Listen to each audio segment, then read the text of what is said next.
En Radio Usal hay hueco para la historia. Adéntrate en el pasado. Vívelo en Radio Universidad con Historias de Bolsillo.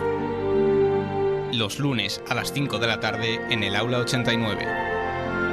Historias de Bolsillo con Daniel Justo y Moisés Rodríguez.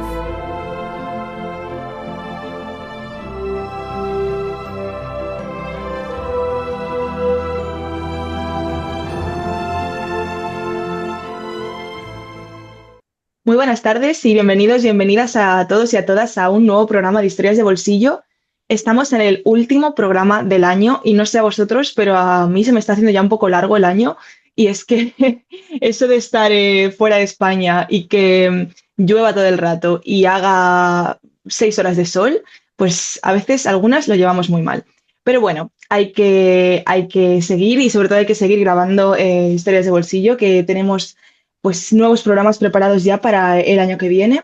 Pero este último, con el que despedimos pues 2025, es un poco especial y es que igual que era especial el primero con el que abrimos la temporada este año, también es especial el programa con el que cerramos el año.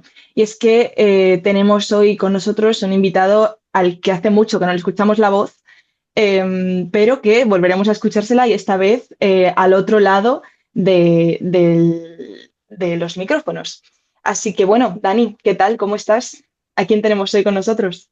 ¿Qué tal? Muy buenas tardes, Sofía. Un placer compartir el micrófono de nuevo contigo en Historias de Bolsillo. Te entiendo perfectamente, ¿no? Que tengas ganas de volver a la península para disfrutar sobre todo ahora de las Navidades. Desde aquí felicitamos también desde el programa a todos nuestros oyentes para que disfruten de unas felices fiestas. Ya sabéis que Historias de Bolsillo siempre se despide en sintonía con el calendario académico, de modo que volveremos a tener programas pues una vez se reanuden las clases o digamos el trabajo después de las vacaciones.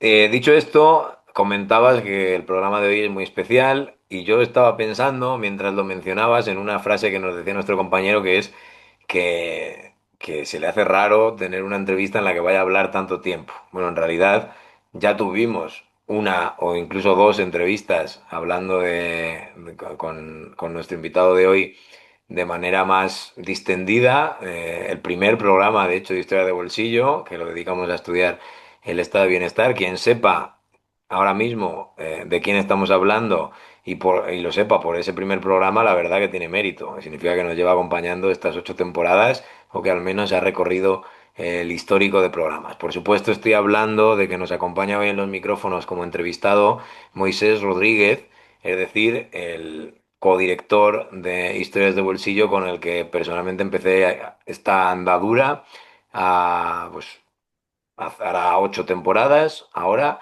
en el otoño de 2017. Y bueno, fijaos, 229 programas después y una tesis de por medio, pues hoy podemos entrevistarle sobre un tema al que ha dedicado muchísimo tiempo, como es el de las relaciones diplomáticas entre España y Estados Unidos, y al que ha dedicado muy recientemente su libro Autoritarismo y Democracia, Relaciones diplomáticas entre España y Estados Unidos entre 1936 y 1964.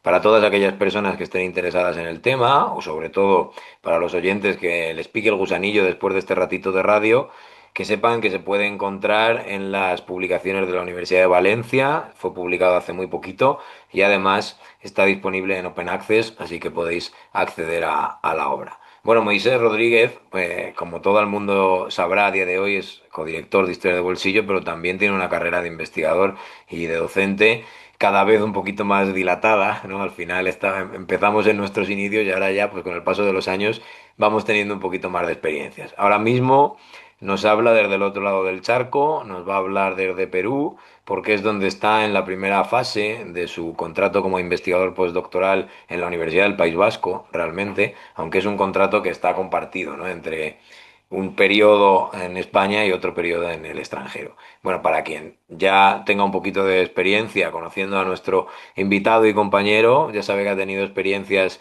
investigadoras en Estados Unidos, también en España, por supuesto, donde estuvo en la Universidad de Salamanca, aunque pues sus orígenes son un poquito más al sur, sus orígenes son canarios, como ha dicho en algunos programas y como muchas veces le podréis percibir en su voz. Y bueno, está claro que el tema de hoy es algo a lo que ha dedicado muchísimo tiempo, ya no solamente en su tesis doctoral, sino también en el diseño del libro. Así que Moisés, nos alegramos muchísimo de que nos acompañes hoy en Historias de Bolsillo, una semana más, pero esta vez siendo tú el más que merecido protagonista. ¿Qué tal? Muy buenas tardes. Buenas tardes, Dani. Buenas tardes, Sofía. Sí, ya lo comentaba antes, ¿no? Os lo comentaba que para mí se me hace raro porque sí, voy a hablar mucho. Es verdad que, como tú comentabas, ¿no? Lo he hecho en otros programas, pero esta es la primera vez que hablo de un tema que realmente controlo.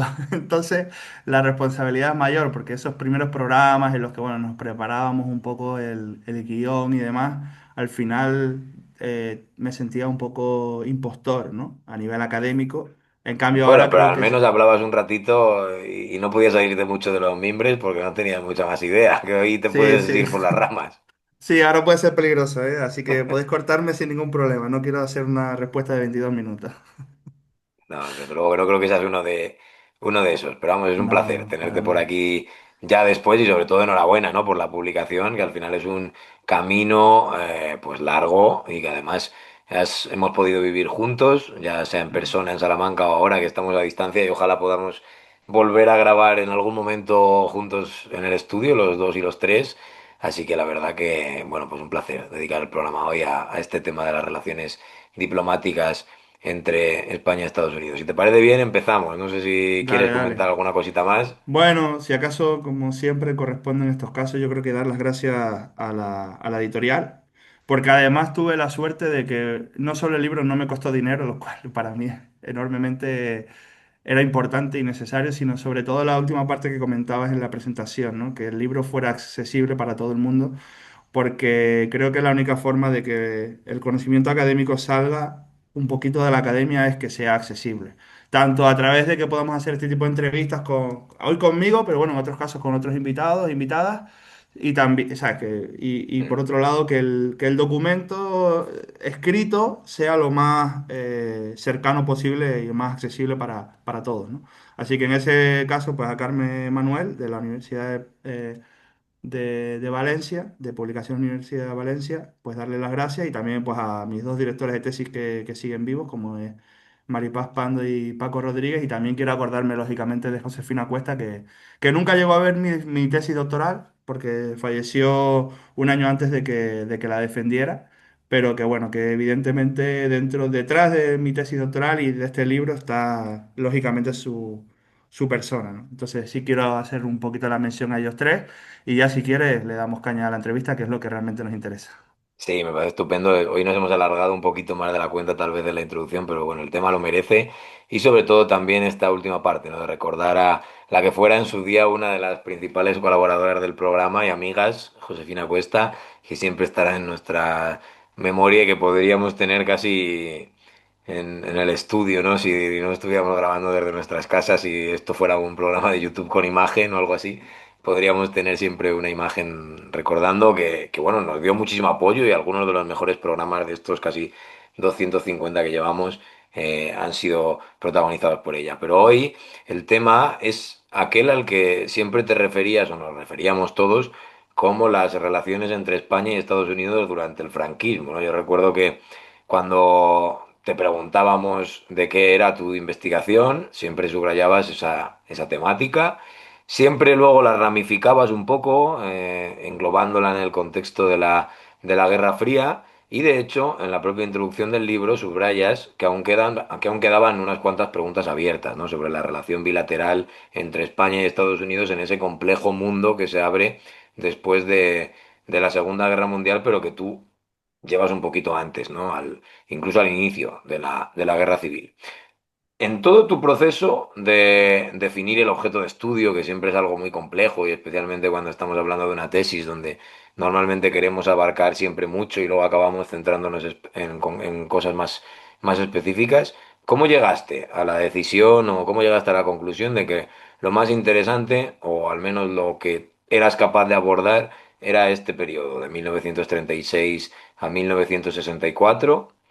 Y también por qué dentro de todas las grandes temáticas en las que podrías haberte centrado, decidiste hacer este estudio del cruce entre el autoritarismo y la democracia? Es decir, ¿por qué Estados Unidos y España, por ejemplo? Bueno, voy a intentar responder siempre lo más sintético posible para no enredarme mucho. Bueno, la primera cuestión es por qué España y Estados Unidos, o por qué me acerco yo a este tema. Bueno, en mi tesis doctoral yo la empecé sobre un tema un poco diferente, que era la creación del mito de Franco. Esa fue mi primera tesis doctoral, entre comillas, nunca la acabé. Y a los 2 años conocí a Francisco Rodríguez Jiménez. En mi tesis doctoral, Enrique Moradiello tenía un proyecto de investigación donde estaba realizando el mito de Franco y hablé con Enrique Moradiello y me di cuenta de que con los recursos económicos que yo tenía nunca iba a poder, digamos, abordar cuestiones que eran necesarias porque no tenía financiación externa, ¿no? No tenía contrato predoctoral. Entonces hablé con Paco Rodríguez, me dijo, trabajas bien, pero vamos a cambiar el tema. Acepté, Josefina aceptó. Y el tema que me propuso fue el Spanish Lobby, es decir, el grupo de presión que España va a crear en Estados Unidos, el franquismo va a crear en Estados Unidos a partir del año principalmente el 49, 48, 49. Pero claro, cuando me puse a investigar, me di cuenta de que yo no puedo empezar en el año 48, 49, no me parecía tampoco coherente empezar después de la Segunda Guerra Mundial inmediatamente, porque encontré elementos que ya me permitían ver cómo desde el bando, vamos a llamar franquista o sublevado, o sea, llámelo como quiera, un rebelde, ya desde el año 36, pocos meses después del inicio de la Guerra Civil Española, se detectan movimientos diplomáticos por parte de representantes de ese bando, primero del bando sublevado y luego ya cuando Franco asume el poder, pues del bando franquista en suelo estadounidense para intentar conseguir una cierta aceptación en suelo estadounidense o para conseguir que la República, que el gobierno de la República no tuviera apoyos internacionales. Por eso empiezo en el año 36, porque es cuando empieza la Guerra Civil Española, cuando se produce un momento de quiebre, creo que totalmente justificable, que es una guerra civil. ¿Y por qué acabo en el año 64? Lo más difícil de una investigación es justificar las fechas. Yo sabía, era imposible en una tesis doctoral moderna llegar al año 75, la muerte de Franco, que hubiera sido lo más sencillo. O si quieres 78, la fecha que digamos pueda tener más fuerza desde el punto de vista visual. Entonces yo lo que encontré fue un argumento de mi propia narrativa, ¿no? De mi propia hipótesis. Si yo estoy hablando del Spanish Lobby, de cómo se crea todo ese grupo de presión que va a apoyar al régimen, en el año 64 veo dos elementos que son clave. Por un lado, el Spanish Lobby se empieza a cuestionar por parte del propio régimen, es decir, se deja de financiar. Luego hablaremos más del lobby y van a entender mejor a lo que me refiero. Digamos que hay una ruptura con ese Spanish Lobby o dentro del Spanish Lobby por parte de la propia diplomacia española, que es relativo porque luego se retoma, pero bueno, hay una ruptura. Y por otro lado, se produce la Feria Internacional de Nueva York, el año 64-65, donde el pabellón más importante, más destacado desde el punto de vista de la inversión de un país extranjero es el español. Y a mí me parecía paradigmático como símbolo de una especie de rehabilitación internacional o reconocimiento internacional del régimen de, mira, España lleva unos años que ya está en Naciones Unidas, año 55, ya las sanciones de Naciones Unidas han desaparecido y, digamos, se rehabilita el régimen en forma cultural, de forma simbólica, ¿no? Entonces era un año que me permitía, también fue el año posterior a la renovación de los acuerdos del 53, en el año 63 se renuevan, entonces Estados Unidos como que, bueno, renueva el apoyo a España, me servía como justificación el 64, ¿no? Pero es muy complicado desde el punto de vista metodológico cuando empiezas a realizar una investigación, encontrar los elementos de inicio y final de una investigación, sobre todo cuando no acabas con la muerte de Franco. Pero desde el punto de vista documental era imposible en una tesis doctoral. Bueno, totalmente comprensible y además ese límite inicial es algo que se entiende perfectísimamente por el hecho que comentas, ¿no? Que al final, vale, España, digamos, a nivel internacional, pues claramente tiene más protagonismo antes de la Segunda Guerra Mundial, con la propia Guerra Civil, que durante la Guerra Mundial y, por supuesto, después. Es verdad que siempre existe ahí una cierta presencia que veremos a lo largo del programa, pero vamos, está claro que eso está perfectamente justificado y luego también el límite final, Pues es un poco lo que comentas, ¿no? No se puede abarcar toda la documentación y sobre todo con los límites temporales que tenemos, ¿no? En las investigaciones doctorales. Volviendo al tema de la documentación, ¿hasta qué punto la disponibilidad o las carencias de fuentes en los archivos españoles, en los archivos estadounidenses que también has visitado? Y si quieres, cuéntanos un poco a ver qué archivos son precisamente los que has visitado en ambos países, porque probablemente ni yo ni nuestros oyentes tenemos mucha idea, ¿no? De dónde está este tipo de documentación, sobre todo en Mm. Estados Unidos. Aquí nos podemos hacer un poco más a la idea. Y sobre también la información que existe en hemerotecas, donde, por supuesto, seguro que has mirado de nuevo. ¿Cómo condicionaron estos aspectos de disponibilidad y carencias de fuentes el enfoque que le diste al libro, ya yendo incluso más allá de la periodización, el libro en general? ¿Cómo se vio influido por esto?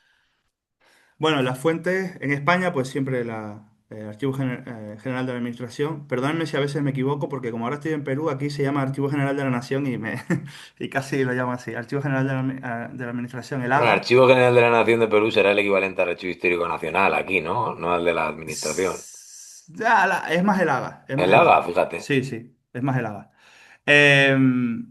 Principalmente, claro, vamos a diferenciar dos tipos de fuentes. Las fuentes, digamos, a nivel estatal, que son el AGA en el caso español y los NARA en el caso estadounidense, pero esa documentación es más accesible para todo el mundo. Entonces también yo tenía que intentar encontrar elementos que diferenciasen mi investigación y que me permitieran profundizar en cuestiones más concretas y sobre todo como uno de los elementos importantes de mi tesis son los nombres de personas, es decir, quiénes están formando parte de ese grupo que va a apoyar a España. Yo intenté acceder a archivos privados o a documentación privada y personal. En el caso español, la Fundación Francisco Franco, bueno, que esa más o menos accesible para todo el mundo y además hay una copia del archivo en Salamanca. Y luego fui también al archivo de Navarra, de la Universidad Privada de Navarra. Allí hay bastantes documentaciones personales, ¿no? De Garrigues, por ejemplo, ¿no? El fondo Garrigues lo tienes allí, lo que hay. No, no estará todo, pero bueno, lo que se donó en su día está allí. Entonces, fui a archivos privados en España y lo mismo hice en Estados Unidos. En el caso de Estados Unidos me centré, digamos, en varios tipos de fuentes. Por un lado, las fuentes de las universidades donde había fondos de personas o personalidades importantes para mi investigación, o de congresistas. Lo bueno que tienen los estadounidenses es que les encanta dejar su legado documental y donarlo. Normalmente, no todos, ¿eh? Entonces tuve la suerte de que en la Biblioteca del Congreso pues está el fondo de James Farley, que los que lean el libro se enterarán un poco de quién fue, que yo creo que es central en mi tema de investigación, y bueno, de congresistas, etcétera, ¿no? Es un poco, y es muy sencillo el acceso. Estados Unidos es un país donde el acceso a la documentación, si está desclasificada, eh, te dan todas las facilidades posibles e incluso voy a contar una anécdota que no me pasó para la redacción del libro, pero sí me pasó posteriormente. Yo fui a investigar a Estados Unidos en el año 2023 y tuve una conmoción cerebral jugando al fútbol.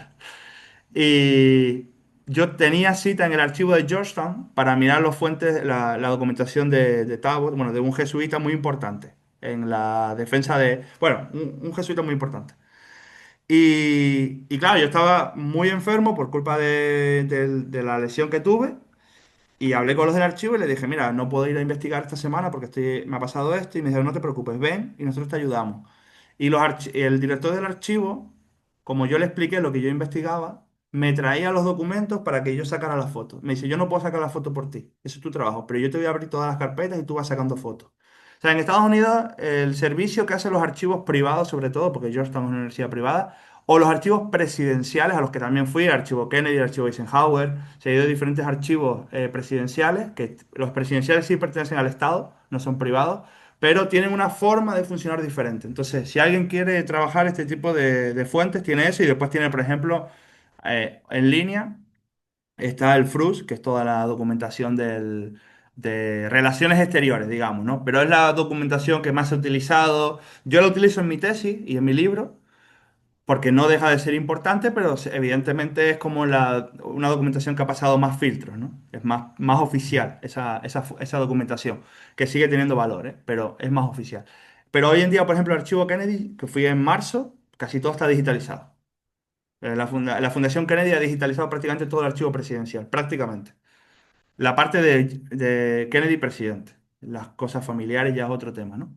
Entonces, esas son un poco las fuentes. Y sobre la hemeroteca, mira, mi tesis fue víctima y tuve la suerte también, por otro lado, de la pandemia, ¿no?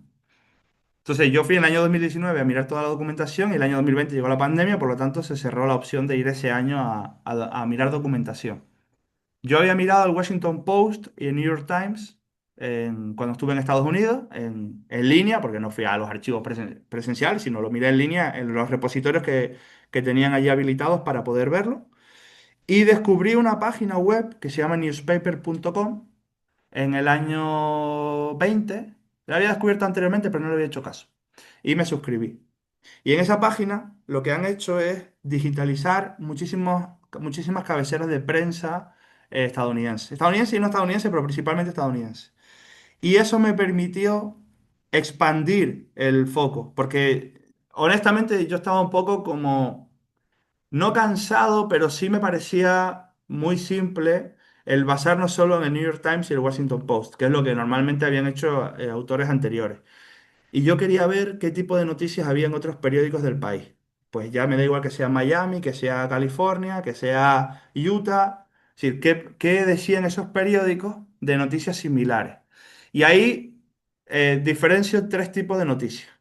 Las que son de agencia, sí, si es la United Press, me da igual que esté publicado en Chicago o Nueva York, es la misma noticia, solo que redactada de forma diferente, por lo tanto no tiene como un valor más allá de la información. Es una agencia de información, como la agencia EFE en España. Luego están las noticias que están publicadas dentro del periódico que pueden ser más o menos interesantes, que son hechos. Ha sucedido esto en España y son hechas por el propio periódico, pero a mí lo que me interesaban eran las editoriales, escritas por personas que yo más o menos tenía detectadas que podían ser interesantes y que a lo mejor escribían en el New York Times, pero también escribían en otro periódico más pequeño. Y eso sí me interesaba, ¿no? ¿Quiénes son las personas que están escribiendo las editoriales para ver un poco las líneas de pensamiento del propio periódico y bueno, cómo iba influyendo o no el papel que hacía la diplomacia española en Estados Unidos, que era intentar cambiar la opinión que existía sobre Franco, ¿no? Cómo Franco pasa de ser un fascista en el año 45 a cómo se convierte en un anticomunista en el año 49, ¿no? Cómo es esa transformación de la imagen exterior que se tiene de Franco, ¿no? Ese era un poco el objetivo que yo tenía en mi investigación de la prensa, sobre todo, ¿no?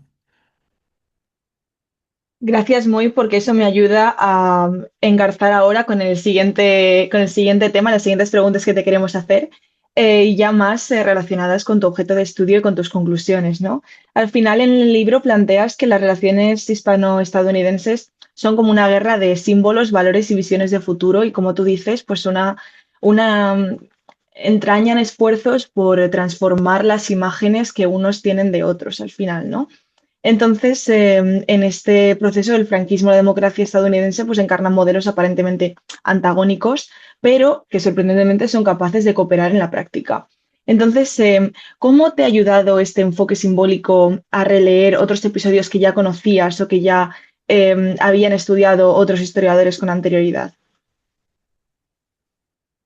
Claro, al final nos encontramos en un momento en el que mm, el mundo en el año 47 cambia por completo, ¿no? Sí, bueno, ya sabemos todo de la guerra del fascismo, vamos a centrarnos en la época de la Guerra Fría.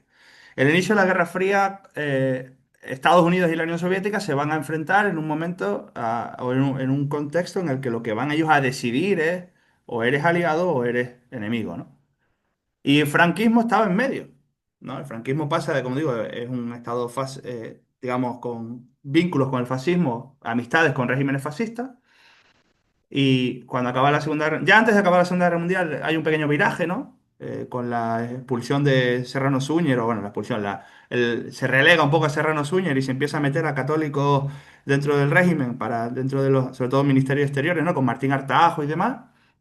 Y ahí nos encontramos con que el- la idea es cómo España se puede introducir o se puede incorporar dentro del régimen. Del régimen, no, del mapa mundial. Para incorporarse dentro del mapa mundial, lo que hace el régimen es, vale, tenemos un discurso interno, anticomunismo, la religión católica es lo más importante, pero a nivel internacional tienes que buscar un elemento que te permita tener cohesión. Y ahí, sobre todo, el apoyo de la Iglesia Católica a nivel mundial y el anticomunismo son clave. La Guerra Fría, que es una de las grandes tesis o de las grandes ideas que yo intento ver, ¿no? Yo lo que intento observar es qué pesa más, la Guerra Fría y el contexto internacional, para que el régimen, digamos, se rehabilite y sea reconsiderado a nivel mundial, ¿pesa más la Guerra Fría o pesa más la propia acción de los diplomáticos del régimen, del Spanish Lobby, etcétera?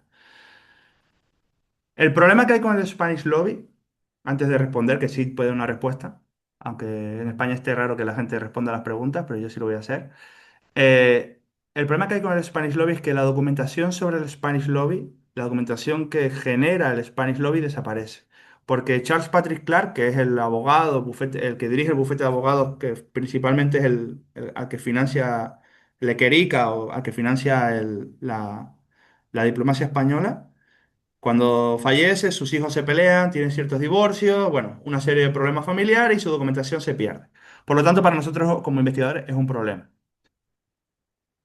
Pero, aun con eso, y viendo, por ejemplo, las aportaciones de Joan María Zoma, que son fundamentales, de Pablo León Aguinaga y, bueno, colegas con los que he conversado sobre el tema, yo la conclusión a la que llego es que, evidentemente, aunque el lobby hace un papel fundamental, y ahora explicaré por qué, un ejemplo concreto, que es lo que la gente quiere escuchar, al final la Guerra Fría es la que manda. ¿Por qué? Y van a entenderlo con este ejemplo que voy a dar. En el año 49 se crea el lobby. ¿Qué sucede en el año 49? Además que se crea el Spanish Lobby y demás. La Unión Soviética descubre o fabrica la bomba atómica. Por lo tanto, los estadounidenses pierden el monopolio de la violencia nuclear. Cuando Estados Unidos pierde el monopolio de la violencia nuclear, el gobierno de Truman empieza a invertir más dinero en ayudar a sus aliados, Plan Marshall. Cuando ese Plan Marshall está financiando Europa, ¿qué es lo que sucede? Años 50, Guerra de Corea. Cuando empieza la guerra de Corea, que es la primera guerra de la Guerra Fría, digamos, del contexto de la Guerra Fría, se puede considerar el primer conflicto real, más allá de lo que pasa en Berlín, con toda la ocupación de la Bisona, todas estas cuestiones, ¿no? Que son importantes. Pero cuando empieza la guerra de Corea, Truman solicita más de 4.000 millones de dólares al Senado para inyectarlos en Europa occidental para el Plan Marshall. Y un senador de Montana, del Partido Demócrata, Pat McCarran, financiado o colega o cercano al Spanish Lobby, le dice que él es este senador es el que se encarga de las adjudicaciones del Senado. Le dice al gobierno de Estados Unidos, nosotros vamos a proponer que se adjudique a España 50 millones de dólares para nosotros apoyar que ustedes que se inyecten 4.000 millones de dólares para el Plan Marshall. La condición sine qua non es que a España se le empiece a aprobar la concesión de préstamos. España hasta entonces no tenía acceso a préstamos del Banco de Exportaciones de Estados Unidos. Y Estados Unidos no permitía que España comprase, que el régimen de Franco comprase productos estadounidenses con préstamos en dólares. Truman no está de acuerdo, pero se ve en una situación en la que no tiene más remedio que o acepta esa mm, condición de darle a España migajas, creo que al final fueron 62 millones y al final son ciento y pico en total, o acepta esas migajas para España o no va a recibir 4.000 millones para su plan Marshall de aumento de presupuesto.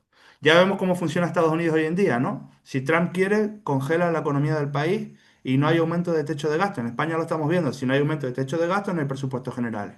En Estados Unidos pasa, en este caso, si Truman quiere ampliar el ayuda al Plan Marshall, necesita que el Senado y después el Congreso lo apruebe. Si los senadores y los congresistas que mandan en los lugares estratégicos están siendo vinculados o tienen buenas relaciones o están siendo, no voy a decir sobornados porque no lo quiero llamar soborno todavía porque no soy tan ambicioso, pero es verdad que el régimen le regala joyas a las mujeres de los senadores y les paga viajes. Pero si el régimen de Franco tiene a su favor a las personas que toman decisiones en el Senado y en el Congreso, es más fácil que el régimen de Franco consiga adjudicaciones económicas. Y eso es lo que sucede. Por la guerra de Corea, Estados Unidos termina cediendo y Truman, que no quería por nada del mundo darle concesiones económicas a España, se la termina otorgando. Eso yo creo que es un poco lo que determina lo que sucede. ¿Es más importante la diplomacia del régimen o la Guerra Fría. Yo creo que es imposible decir que una o la otra por encima de todo. Para mí, imposible no es posible. Yo creo que es la Guerra Fría. ¿Por qué? Porque España nunca se convierte en un país tan determinante y tan valioso como quizás sí convencieron a la gente de que era. Por ejemplo, ¿quiénes son elementos o agentes fundamentales en que España sea considerado un país importante? Los planificadores militares. Eh, el servicio de inteligencia británico desde el año 47, 48, y eso hay libros que lo han demostrado ya hace tiempo. eh, el, ¿Cómo se llama? Es que estaba pensando en el nombre del autor y ahora no me acuerdo el nombre. Luego os lo digo si me acuerdo y si no lo ponemos en la esto. El, bueno, ya me acordaré, no os preocupéis. El autor de este libro, que ahora lo buscaré en un momento, cuando me estéis preguntando lo busco y os lo digo, lo que plantea, lo que demuestra, mirando la documentación del Servicio de Inteligencia Británico, es que, Inglaterra consideraba que Stalin iba a invadir Europa al año siguiente. En el 47 dice, va a invadir en el 48, en el 48 dice, va a invadir en el 49, etcétera.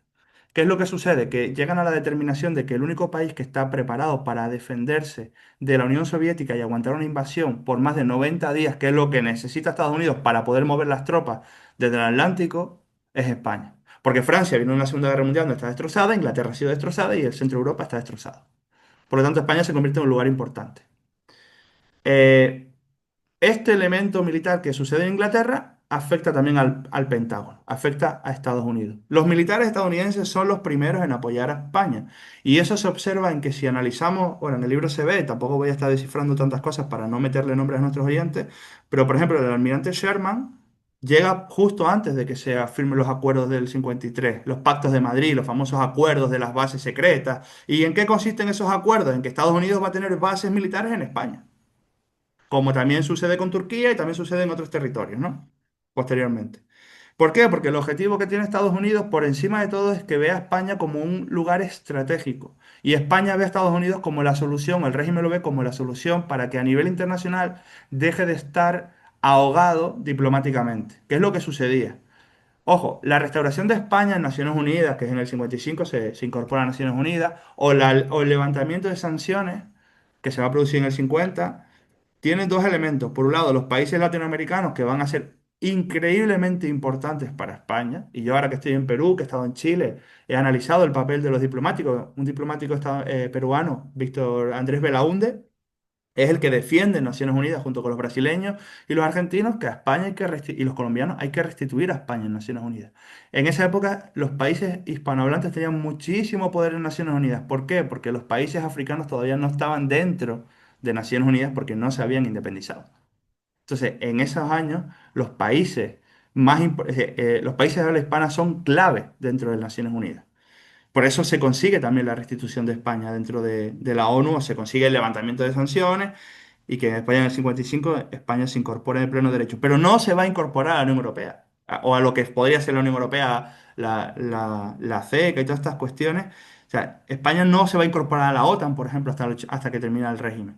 Porque en Europa sí hay una resistencia al régimen de Franco constantemente durante todo el periodo de la dictadura. Bélgica es un país que nunca va a perdonar a España, nunca va a aceptar que España pertenezca a la Unión Europea, a cuestiones o a instituciones europeas. Porque es verdad que el régimen se dio cuenta, tarde o temprano, en los años 50, mediados de los 50, después de Naciones Unidas, se dan cuenta de que lo pueden seguir intentando, pero no lo van a conseguir. O sea, entrar a la OTAN, por ejemplo, es una cuestión que España nunca consigue con el franquismo. ¿Por qué? Porque dentro de la OTAN los países europeos están en contra. En cambio, Estados Unidos está a favor, porque Estados Unidos solo está pensando desde el punto de vista estratégico, ¿no? No sé si he respondido a tu pregunta, pero he hecho lo que he podido. Perfectamente, perfectamente. Además, entiendo que es un tema muy difícil, ¿no? Para condensar en pocos minutos y agradecemos mucho que estés haciendo el esfuerzo porque veo que es un asunto muy complejo, ¿no? Y a medida que estabas hablando, se me estaba ocurriendo un caso de que no es un embajador de Estados Unidos en España durante la Segunda Guerra Mundial y es Carlton Hayes. ¿Le conoces? Sí, claro. Historiador, que además es historiador, que fue uno de los pioneros en la historiografía del nacionalismo y fue parte y presidente de la Asociación Católica Internacional y acabó siendo, pues bueno, embajador de Estados Unidos en la España de Franco, ¿no? Y su mayor logro, o al menos lo que se dice, es que evitó que España entrara en la Segunda Guerra Mundial. Entonces, mi pregunta era muy simple y sale un poco del guión, pero que te la quiero hacer igual, y es, ¿en qué medida consideras que las iniciativas de estos diplomáticos o embajadores em, pudieron tener éxito por su adhesión a un catolicismo pacifista? Y es que el caso de Hayes pues es muy claro, ¿no? Él en muchos escritos pues está en contra de la guerra y afirma que quizá el antídoto para el nacionalismo, que él considera pues uno de los venenos de la modernidad, podría ser una paz católica universal, porque él era muy profundamente católico. Entonces, ¿en Ujú. qué medida crees que estos, juegos estratégicos y diplomáticos pueden tener también un componente ahí moral, católico o religioso? Quizá no hay ninguno, pero solo quiero que me lo contestes. Sí, ahora que hablabas de Hayes, si me permites un apunte, ¿no? Cuando llega la guerra civil, el embajador de Estados Unidos en España era Bowers, Claude Bowers, que tiene un libro donde explica, bueno, él incluso anticipa que va a haber una guerra civil y tal. Eh, Cuando llega la guerra civil española y va a ganar el bando, se ve que puede ganar el bando rebelde, digamos, o bueno, cuando empieza la guerra, al final de la guerra, perdón, de la guerra civil, se cambia de embajador y se mete a Alexander Weddell, que era, bueno, digamos que no era antifranquista ni era profranquista, estaba en una situación un poco intermedia. Pero cuando empieza la Segunda Guerra Mundial y todas estas cuestiones que eran más importantes, ahí es donde entra Carlton Hayes en España, ¿no? ¿Por qué se elige a Hayes dentro de, sí, el papel de los diplomáticos y demás? Carlton Hayes es fundamental para que España no entre en la guerra civil española, perdón, en la Segunda Guerra Mundial, sí. Más que fundamental, lo que hace es que cuando Franco tiene un interlocutor estadounidense que habla el mismo código cultural, código lingüístico cultural, Franco confía en él. Es cierto que Estados Unidos nunca quiso que España entrase en la Segunda Guerra Mundial y Estados Unidos también hizo una labor para que España no entrase en la Segunda Guerra Mundial. Por ejemplo, eso lo publiqué en un libro en un capítulo del libro hace unos meses, ¿no? Es el papel que tiene la Cruz Roja durante la Segunda Guerra Mundial. El pueblo español se estaba muriendo de hambre. Después de la Guerra Civil Española, una gran parte de la población española no tenía acceso a alimentos. Y España, digamos, la materia prima que tiene como moneda de cambio tanto con los alemanes como con los estadounidenses es el wolframio. Que a eso está explicado por Joan María Zomas en los libros, ¿no? La batalla de wolframio y demás. ¿Y qué es lo que nos interesa? Xavier Ugalde, ahora me acordé. Xavier Ugalde es el autor del libro que digo yo sobre el tema de los británicos. ¿Cuál es la cuestión que pasa con Estados Unidos y en el periodo de la Segunda Guerra Mundial? Como Roosevelt quiere ayudar al régimen, o quiere impedir que el régimen, no ayudar al régimen, quiere impedir que el régimen se meta en la Segunda Guerra Mundial, lo que hace es que a través de la Cruz Roja empieza a repartir, a enviar alimentos a España. ¿Por qué lo hace a través de la Cruz Roja? Para no ser un apoyo oficial al régimen de Franco. Porque tampoco le interesaba que los alemanes se enterasen de que estaba ayudando al régimen de Franco. Y Franco supuestamente a cambio de eso le vendía el wolframio a Estados Unidos, pero también se lo estaba vendiendo a Alemania. O sea, Franco realmente también estaba jugando a dos bandas, ¿no? En ese momento. Sobre la cuestión de los diplomáticos y la cuestión del... Claro, los diplomáticos al final tienen un papel de una defensa de la patria. Ayer leía unos libros aquí, más geografías que biografías de diplomáticos peruanos, ¿no? Y hablan de, bueno, el embajador que defendía la patria en el extranjero. Claro, los embajadores al final son defensores de una idea de nación, ¿no? De una idea gubernamental. Que el gobierno de Roosevelt ponga a Carlton Hayes y quite a Weddell o quite a Bowers sobre todo, responde a un interés de qué mensaje exterior quiero darle al país en el que lo pongo, ¿no? Hoy en día, cuando vemos embajadores españoles en el extranjero, hay embajadas que son más importantes que otras. La embajada de Estados Unidos para España es más importante que la de Perú, ¿no? En principio. Y es una realidad, y eso se ve en la importancia que tiene el tipo de embajador que pones, ¿no? Si es un embajador de carrera política o es un embajador de carrera diplomática. Y en Estados Unidos pasa lo mismo. ¿Cuál es el papel, cuál es la particularidad de Carlton Hayes? Que es un tecnócrata. Él es un profesional, un historiador, que se va a dedicar coyunturalmente a la historia. Perdón, que se va a dedicar coyunturalmente a la diplomacia, pero que después va a ser un defensor del franquismo. Eso también es importante decirlo. Él va a publicar unas memorias, igual que Bowers publica sus memorias, Hayes publica sus memorias, eh, donde va a explicar lo que sucede en España según su visión. Y él era, podríamos decir, bastante favorable al régimen de Franco. Y va a ser un defensor importante del régimen de Franco. Sobre todo en la época en la que el régimen esté asfixiado a nivel internacional después del año 46 con las sanciones de Naciones Unidas, ¿no? Sanciones diplomáticas, que no económicas ni militares ni nada de eso. Entonces sí que es una persona muy importante, muy interesante, sobre todo porque muchos de ellos son masones y el régimen persigue la masonería, ¿no? Charles Patrick Clark, el líder del Spanish Lobby, es masón y es defensor del régimen de España en Estados Unidos. Porque le están pagando para ello, ¿no? También fue el defensor del gobierno de Trujillo en Estados Unidos y va a ser contratado por el gobierno portugués cuando llega el periodo de independencia de Angola y hay una serie de abusos militares y represivos de Portugal, va a contratar al mismo lobista, ¿no? O sea, hay abogados, bufete de abogados que son especialistas, se especializan en ser lobby de, ¿no? Incluso en los años 60, Marshall, el famoso Marshall, va a plantear si hasta qué punto es positivo o negativo o es admisible que un lobby defienda un Estado. Porque los lobbies los interpretaban como defensa de empresas, de personas, a lo mejor, pero de estados. Y se va a poner en cuestión en los años 60. Por eso Antonio Garrigues, como embajador de España en Estados Unidos, le dice en unas cartas que le manda a Franco que quizás es el momento de acabar con la financiación del Spanish Lobby o del bufete de Clark, porque realmente ya no lo necesitan, ¿no? Según su criterio. Pero bueno, esos son temas mucho más complejos que para resumir ahora en 2 minutos.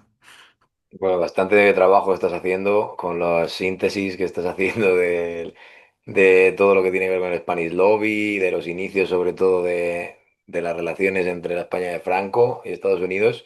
Y ahora te vamos a pedir que hagas también un poquito de trabajo de síntesis a la hora de hablarnos de un concepto que utilizas en el libro que es el de Sharp Power.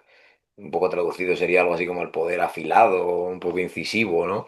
Porque Ujú, aquí en este programa hemos trabajado hemos hablado algún día acerca del soft power o este poder blando, y también hemos hablado de cómo la diplomacia es fundamental, pero también la manera de vender las cosas que se están haciendo en esa diplomacia ante nuestros ciudadanos, tanto en este caso, tanto a los ciudadanos estadounidenses como dentro del régimen de Franco a pues una sociedad en la que, por ejemplo, no estaría desde luego muy bien visto que te dijeran que está financiando un grupúsculo de personas que influyen en la opinión de España, de Estados Unidos hacia España, pues encabezadas por un masón, ¿no? Por ejemplo. Entonces, ¿cómo dirías que influye este marco de estudio o cómo has integrado este marco de estudio? Sobre todo, explícanos un poco qué es esto del Sharp Power, ujú. pero cuéntanos un poco cómo ha incidido este trabajo en, bueno, esta idea dentro de tu trabajo, teniendo en cuenta que podrías haber hecho también un enfoque más clásico, ¿no? De estudio de la propaganda y de la acción cultural entre los dos países. Y al mismo tiempo, si quieres, un poco por unir ambas cosas y poder sintetizarlo, sí que querríamos que nos contaras un poquito en qué momentos, ¿no? Se ve más claramente cómo este Sharp Power incide en la opinión pública estadounidense, ¿no? Porque entiendo que a nivel general era más importante la opinión pública estadounidense que la opinión pública española, ¿no? Porque aquí tenemos que tener claro que no estamos hablando precisamente de dos sistemas democráticos, ni mucho menos, y al mismo tiempo que estamos hablando en régimen de desigualdad, ¿no? De poder y de política. Siempre hay un pez gordo que es Estados Unidos y ese pez chico, aunque muy bien posicionado geográfica y políticamente, como es España. Bueno, el concepto, hay, digamos, tres conceptos, ¿no? Hard power, soft power y sharp power. El hard hace referencia básicamente a medidas políticas desde el punto de vista coercitivo. Por ejemplo, vamos a poner ejemplos actuales. Que Estados Unidos tenga en la costa del Caribe frente a Venezuela barcos militares, eso es poder duro, ¿no? Eso es una forma coercitiva de realizar diplomacia, ¿no? Estoy presionando con barcos frente a tu costa, barcos militares, y me estoy cargando a todas las lanchas que salen por la costa. El soft power, que es un concepto que Joseph Nye crea, mm, se basa principalmente en aquella diplomacia pública, cultural y no solo cultural, pero diplomacia pública, que puede ser cultural, puede ser también deportiva, puede ser de la música, el deporte, por ejemplo, el ajedrez se puede considerar diplomacia pública, las famosas competiciones de Bobby Fischer, o puedes considerar también diplomacia pública a los Juegos Olímpicos. Pero voy a poner un ejemplo más claro. El hecho de que en todos los países del mundo prácticamente exista un McDonald's es una forma de diplomacia estadounidense. O el hecho de que la Coca-Cola, que es una empresa estadounidense, esté en casi todos los planetas del mundo, en todas las ciudades del mundo, o todos los países del mundo, es diplomacia estadounidense. ¿Por qué es diplomacia estadounidense? Porque todo el mundo vincula a esa empresa con la nación. Otro ejemplo. Si ustedes piensan en comida japonesa, van a pensar en sushi y en maki, no van a pensar en un arroz aburrido. ¿Por qué? Porque la diplomacia culinaria japonesa se ha basado en el maki, el sushi, etcétera. O la italiana en la pasta y la pizza, o la española en la tortilla, la paella, etcétera. Eso es diplomacia pública. ¿Cuál es el problema? Que ese concepto, bueno, primero vamos a partir de una base. Hace poco coincidí con Eric Ettig en Estados Unidos, que él es perdón, en Perú, perdón, en Chile coincidí con él, que él es el subdirector de la Escuela Diplomática de Estados Unidos, y hablábamos sobre los conceptos teóricos, y él me comentaba que, y yo estoy de acuerdo con él, el problema que tienen los conceptos teóricos es que son muy difícilmente justificables a la hora de ponerlos en un análisis histórico, porque la historia es dinámica y los conceptos políticos, o en este caso de la ciencia política, son estáticos. Casi siempre son estáticos. Pero ¿qué es lo que sucede? Intentando hacer ese esfuerzo de ponerlo sobre la mesa. El soft power, Estados Unidos expande, ponemos el ejemplo de la Coca-Cola, que creo que es el más divertido. La Coca-Cola se expande a todo el mundo y ya está. No hay una selección de voy a intentar poner la Coca-Cola en la India solo porque me interesa la India. No, la pongo en todo el planeta. Cuando yo estaba con mi tesis doctoral en el año 2019-20, salió un librito que se llama Sharp Power, que lo que hacía es analizar cómo es la diplomacia de China y de Brasil. No, perdón, de China y de Rusia. Luego también Brasil, pero bueno, Brasil no quiero entrar en ello. ¿Por qué analizaba esos dos países, esos dos territorios? Porque se consideran dos territorios cuya diplomacia exterior no es la misma a todo el planeta, sino que es seleccionada. El Sharp Power, desde mi perspectiva, y lo que defienden un poco estos autores, es aquella diplomacia que tú estableces o cuya estrategia la estableces dirigida específicamente a algunos territorios, adaptándola a ese territorio. Por eso se llama punzante, porque va directamente a un lugar concreto, ¿no? Punzante, sharp, como lo quieras traducir, porque es verdad que la traducción al español siempre es deficitaria. Pero lo que se trata es de esa diplomacia selectiva. Yo, para intentar exportar mi cultura a Estados Unidos, como franco que soy, como franquista, como régimen franquista, lo que intento hacer es seleccionar qué elementos de mi cultura me interesa potenciar en Estados Unidos. Ya puede ser flamenco, ya puede ser cuestiones religiosas, buscando con ello, con los elementos que se eligen, buscando tener adhesión social. Por ejemplo, el régimen no puede exportar su antimasonería, porque si exporta esa idea en Estados Unidos, no va a tener ningún tipo de aceptación, lógicamente. Entonces el régimen realmente entra en en una suerte de contradicción integral. En España tengo un discurso y en el extranjero tengo el opuesto. O diferente, no el opuesto, pero sí diferente. Ejemplos de este Sharp Power puede ser la celebración de la Hispanidad en Nueva York. Constantemente, esto se realizaba todos los años. El Día de la Raza, como lo llamaba el régimen, se seguía celebrando sin ningún problema en Nueva York. Otro ejemplo es cómo el régimen financia a un joven ajedrecista asturiano o cómo financia a determinados músicos de flamenco principalmente para que exporten el flamenco en Estados Unidos. No les paga o no intenta fomentar el flamenco a nivel mundial. No, no es marca España. Que eso también lo he trabajado en alguna cuestión. O por ejemplo, más relacionado con esto, los vínculos con empresas aéreas. Permitir que empresas aéreas estadounidenses puedan venir a España y por lo tanto fomento el turismo para estadounidenses. ¿Qué es turismo fomento? El que a los estadounidenses les interesa en ese momento. Estamos hablando de una época donde el turismo no es de masa, el golf, por ejemplo, ¿no? O un turismo en algunas cosas, algunos hechos de parques, de parques nacionales, por ejemplo, ¿no? Que los parques nacionales existían de antes, pero parques nacionales no, pero paradores, paradores nacionales, ¿no? Todas estas cuestiones que va el régimen a seguir potenciando va destinada a que su diplomacia se oriente a un país. Entonces el Sharp Power, en resumen, es eso, ¿no? Cómo tú intentas eh, influir culturalmente o promocionarte culturalmente en un territorio. Y un ejemplo, por último, que tiene que ver con este Sharp Power. En el año 49 se produce una cosa que ellos llaman el Plan Otoño. El Plan Otoño consistió en pagarle a una cantidad importante de periodistas estadounidenses, senadores y congresistas, un viaje a España y mostrarles de España aquello que les interesa, que es la España que funciona, la España que va bien, la España que no está atrasada, que no es un régimen fascista, es decir, lo que viene siendo un blanqueo de la imagen del régimen. Ese plan existe y ese plan pues tiene visitas a Bilbao, tiene una organización, hay una financiación, hay una selección de a quién vas a invitar y a quién invitas. A periodistas que están a favor de ti, porque lo has podido demostrar, y a periodistas que están en contra. Aquellos periodistas de New York Times, por ejemplo, en el libro analizo cómo se intenta Lequerica, el embajador de España en este momento en Estados Unidos, cómo se acerca, se intenta acercar al director de New York Times o a las personas que más hostiles son hacia el régimen dentro de New York Times y cómo Lequerica celebra, oye, los últimos 2 meses han sido exitosos porque no nos han criticado. Entonces, ese tipo de cuestiones son Sharp Power. Tú financias un viaje para que ellos vengan a España, conozcan las cosas buenas de España. Evidentemente, no tiene contrapartida. Es decir, España no trabaja para que los españoles disfruten de Estados Unidos, ¿no? Trabaja para que los estadounidenses cambien su percepción de Estados Unidos, principalmente.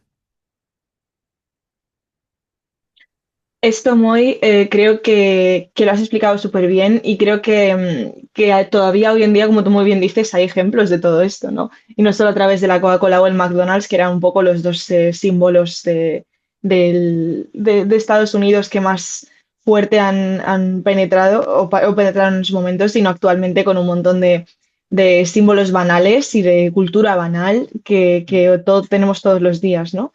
Desde el cine hasta estrellas hasta grandes personajes que vemos en las revistas y en redes sociales.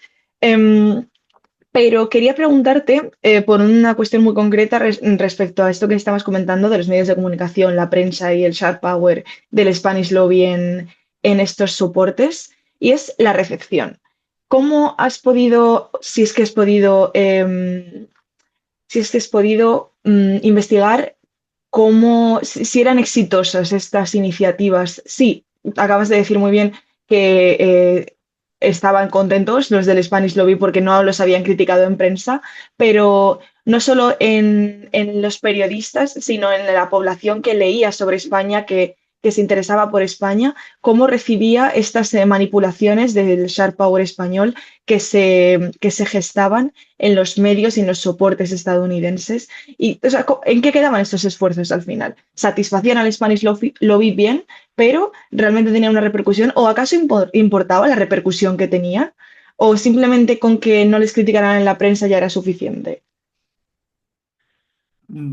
Has tocado muchos temas, voy a intentar resumirlo y acordarme. Claro, lo más difícil para los historiadores en general es saber cómo, incluso hoy en día, ¿no?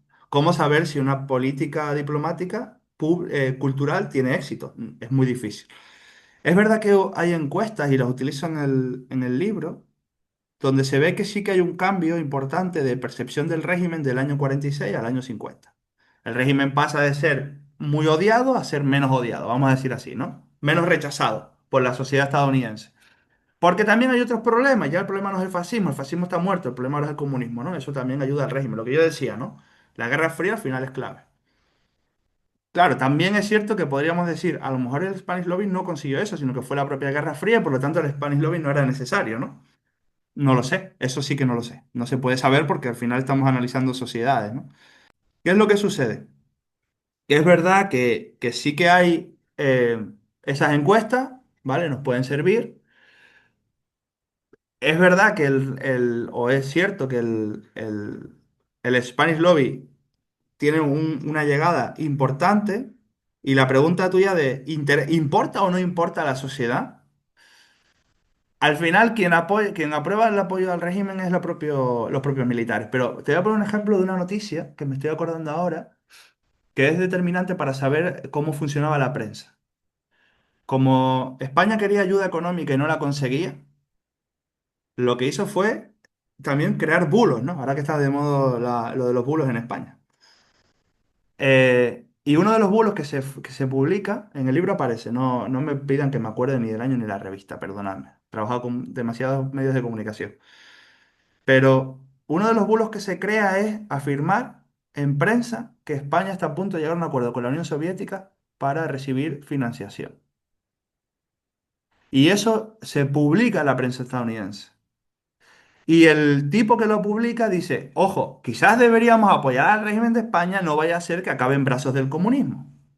Porque a Franco le da igual ir con uno o ir con otro, está buscando apoyos, que es lo que le pasa, por ejemplo, a Fidel Castro, después, en el 59. Fidel Castro abraza el comunismo porque el régimen, bueno, el gobierno de Estados Unidos lo rechaza, o lo sanciona, o como lo quieran llamar. Y eso se plantea. Otras cuestiones, ¿no? Os voy a poner un ejemplo. Estados Unidos es un país donde nadie puede discutir la importancia de los lobbies empresariales. España necesitaba urgentemente algodón, urgentemente, porque necesitaba, la industria textil española necesitaba materia prima, no la tenía. Como ese algodón no lo podía conseguir, España lo intenta conseguir a través de Estados Unidos. ¿Por qué? Porque es el socio preferente. ¿Por qué es el socio preferente? Porque España se intenta estar bajo el paraguas de la gran potencia mundial, que es Estados Unidos. Porque evidentemente no va a estar a favor, no va a intentar apoyarse en la Unión Soviética contra la que ha luchado, División Azul. Por lo tanto, en ese contexto surgen diferentes empresarios que presionan al régimen no, presionan al gobierno de Estados Unidos para intentar aprobar préstamos a España. Los préstamos no es dinero, es material por tanta cantidad económica, ¿vale? No es darte 150 millones de dólares, es decir, te tienes hasta 150 millones de dólares para gastar. Es como un bono del Amazon, ¿vale? Un bono regalo del Amazon o del Corte Inglés, me da igual. Entonces, estos empresarios de algodoneros que están viendo que tienen mucho algodón y no saben qué hacer con él, tienen mucho excedente, se acercan al lobby. Y cuando se aprueban las primeras ayudas económicas a España, el embajador español le manda una carta a Franco y le dice algo así como, bueno, aunque es verdad que dentro de las propuestas económicas que tenemos de compra de algodón, la de X persona no es la más beneficiosa desde el punto de vista económico, creo que por amistad y por lo que nos ha apoyado, deberíamos comprarle aunque sea una mínima cantidad de algodón. Porque hay empresarios que han forzado la máquina para intentar apoyar al régimen de Franco o para que Estados Unidos apruebe préstamos en favor de España. Y yo por eso, ese documento me llevó a analizar la documentación privada del presidente del Comité de Asuntos Exteriores del Congreso.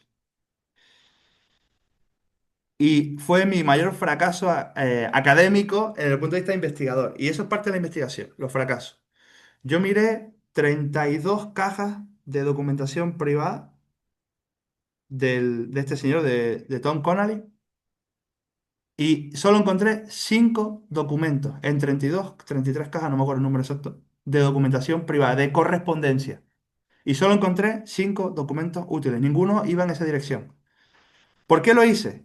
Porque dije, oye, ¿y si encuentro al empresario proponiéndoles, no sobornándole, pero proponiéndole, recomendándole, sugiriéndole que que aprueben ayuda económica exterior a España?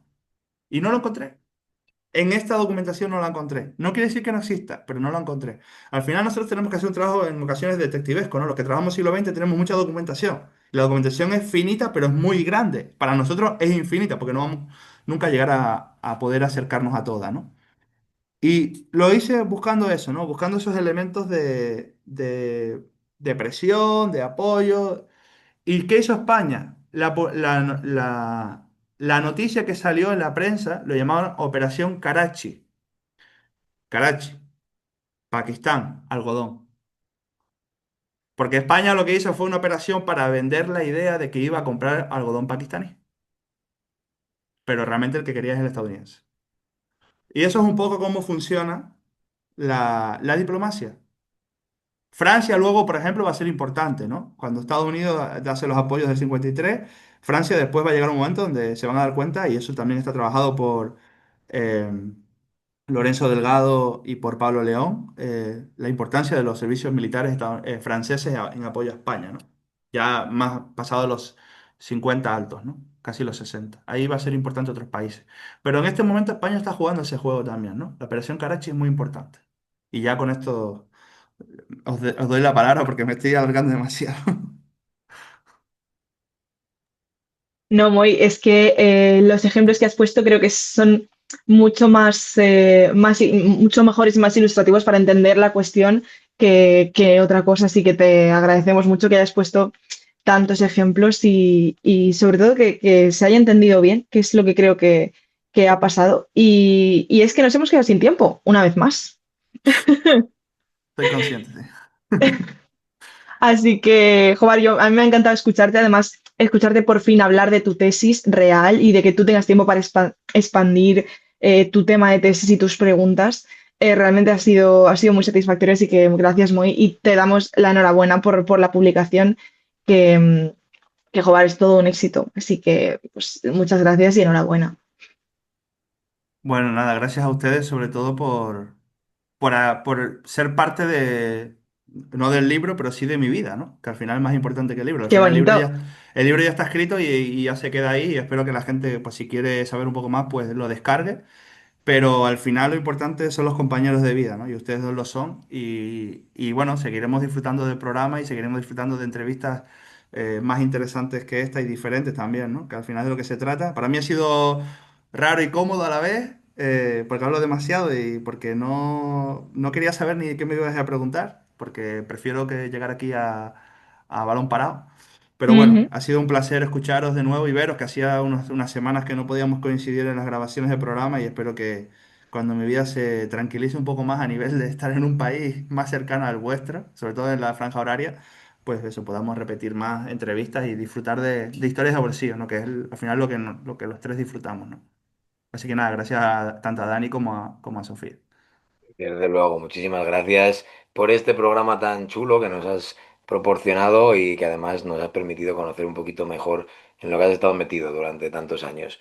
Y no nos queda otra que despedir el programa, recordarle a todos nuestros oyentes que tienen a su disposición tanto este como todos los programas previos en las diferentes plataformas de audio donde está el programa, como en Spotify, en iVoox o en la web oficial de la radio de la Universidad de Salamanca, también en nuestra propia página web, y además tenéis a vuestra disposición si queréis hacer cualquier comentario, duda, eh, crítica, nuestro correo electrónico historiasdebolsillo@usal.es.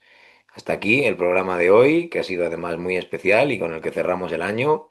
Y hasta el año que viene, hasta el año 2026 y hasta el siguiente programa, que será el 230. Un fuerte abrazo, que vayan muy bien estas fiestas y nos escuchamos en el siguiente programa.